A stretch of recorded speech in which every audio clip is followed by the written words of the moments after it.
இதை மட்டும் நீங்கள் வீட்டிலே பண்ணிட்டுனா உங்கள் பாதம் ஆஃப்டர் பாதம் எப்படி இருக்குன்னு நீங்களே சேஞ்சை பார்ப்பீங்க. பெயின் ரிலீஃபும் பாத வெடிப்பும் உங்கள் காலை எல்லோரும் பார்க்குற அளவு சூப்பராக மாறிடுங்க. வீட்டில் இருக்க திங்ஸை வச்சே நம்ம இந்த பெடிக்யூரை பண்ணிடலாம். எந்த திங்ஸும் வெளில வாங்கணும்னு இல்லை. ஒரு வாட்டரை பாயில் பண்ணிவிட்டு அதில் மஞ்சத்தூள், சால்ட், ஹோம்மேட் கோகனட் ஆயில், ஒரு லெமனை பிழிஞ்சு விட்டு 1/4 மணி நேரம் கொதிக்க விட்டால் போதும். அதோட சேஞ்சிங் தெரியும். அதை நீங்கள் பாத் டப்பில் ஊற்றி ஒரு வீட்டில் இருக்க ஷாம்பு பாக்கெட் போதும். அதை வச்சு நம்ம 2 காலையும் 1/4 மணி நேரம் அதில் ஊற வச்சு அந்த லெமனை எடுத்து நல்லா ஸ்க்ரப் பண்ணிங்கன்னா அவ்வளோ சாஃப்டாகவும் ஸ்மூத்தாகவும் எல்லாம் அவங்க காலை திரும்பி பார்க்குற அளவு இருக்குங்க. ஏன்னா நான் ஏன் சொல்கிறேன்னா, நான் ட்ரை பண்ணி அது எனக்கு சக்ஸஸ் ஆச்சு.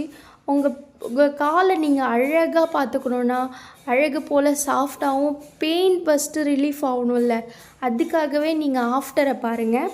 எண்டு வரைக்கும் பாருங்கள். அப்போ தான் உங்களுக்கு ஒரு ட்விஸ்ட் இருக்குது. ஏன்னா நான் சொல்கிற சீக்ரெட்டை நீங்கள் ட்ரை பண்ணிங்கன்னா இந்த பாதம் அவ்வளோ சாஃப்டாகிடுங்க. நீங்கள் இதை மந்த்லி 1 டைம் ட்ரை பண்ணுங்கள். அது என்ன சீக்ரெட்னால் உங்கள் காலில் நீங்களே லைட்டாக மசாஜ் பண்ணி விட்டாலே போதும், அவ்வளோ சூப்பராகிடும். இந்த மோஸ்ட்லி என்னோடய வீடியோஸ்லாம் பார்க்க மறக்காமல் விக்கி மோனி சேனலை சப்ஸ்கிரைப் பண்ணி ஷேர் பண்ணுங்கள். இந்த மாதிரி நீங்கள் வீட்டில் பண்ணி என்ஜாய் பண்ணுங்கள். உங்கள் பாதத்தை அழகாக வச்சுக்கோங்க. பாய்.